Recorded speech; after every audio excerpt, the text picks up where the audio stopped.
Gürleyik Şelalesi'ndeyiz. Hanönü.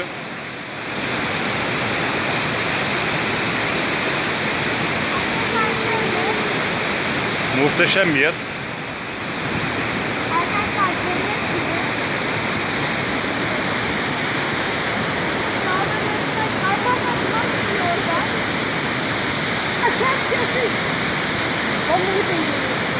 Şöyle aşağıda da su var. Arkadaşlar böyle bir yer. Herkesi buraya bekleriz. Merkezden 5-6 kilometre içeride.